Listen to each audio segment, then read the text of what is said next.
Hey guys, I've got a very interesting update for you. So, once again, we have a day once a kilowatts of wind actually outproduced a kilowatt of solar, but the wind is actually today between the 2.5 up to 3.5, maybe sometimes going up to 4 meters per second, not more.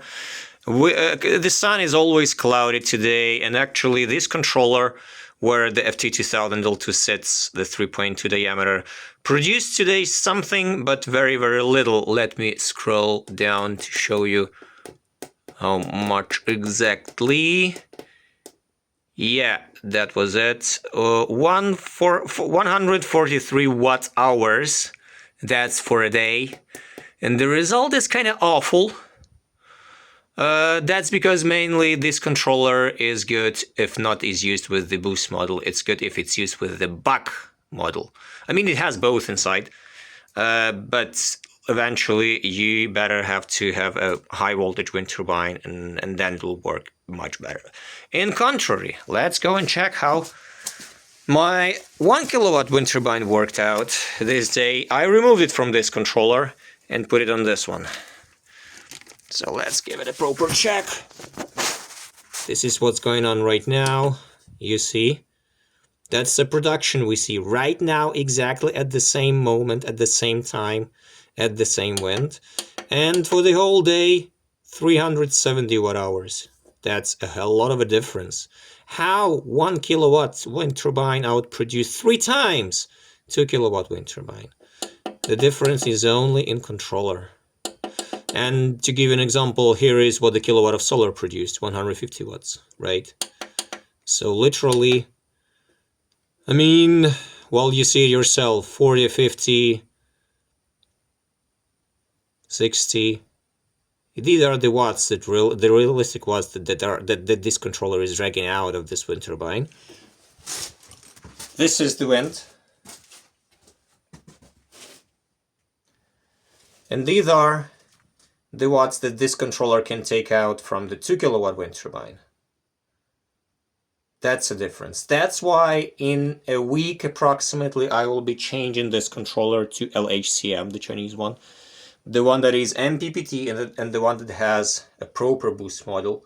And this one will be used with the other wind turbine later on in about a month with the 96 volt wind turbine where it will suit best. So that's the difference. So pairs wind turbine controller matter a lot, really a lot. And my other claim is that you probably cannot find any better small controller for something that is below 3 meters in diameter aside of this one. This one is really perfect.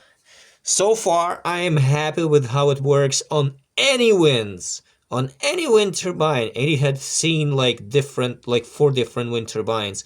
It adapts to it automatically exactly as it should. But you see the wind? You see the power? 2.5 meters. That's the wind. And that's the output from the FT2000. Oh yeah, it blew a little bit harder, and now it actually started going a little bit. But per day, you have seen the difference yourself. I mean, it's 5 p.m. only, like 17:16 military time. But I mean, literally, the 2 kilowatt one will not outpace the 1 kilowatt in this day. Not anymore.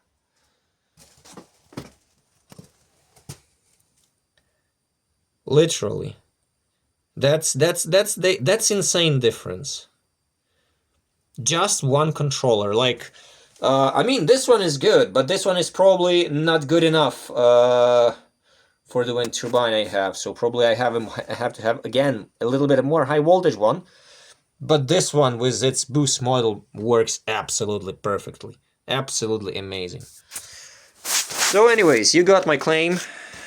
That's a very short update for you. I will give you the link for it.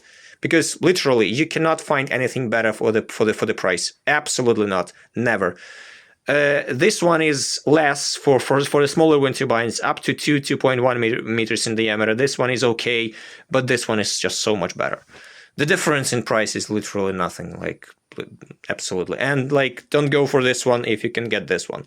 So much better, so much more powerful, can bear way more load, active cooling inside. I mean, literally, it's like I did a detailed review of all the ins and outs. So I'll give you also the link to this controller so you can check out what's inside. But I mean, so far, absolutely the best one in its class.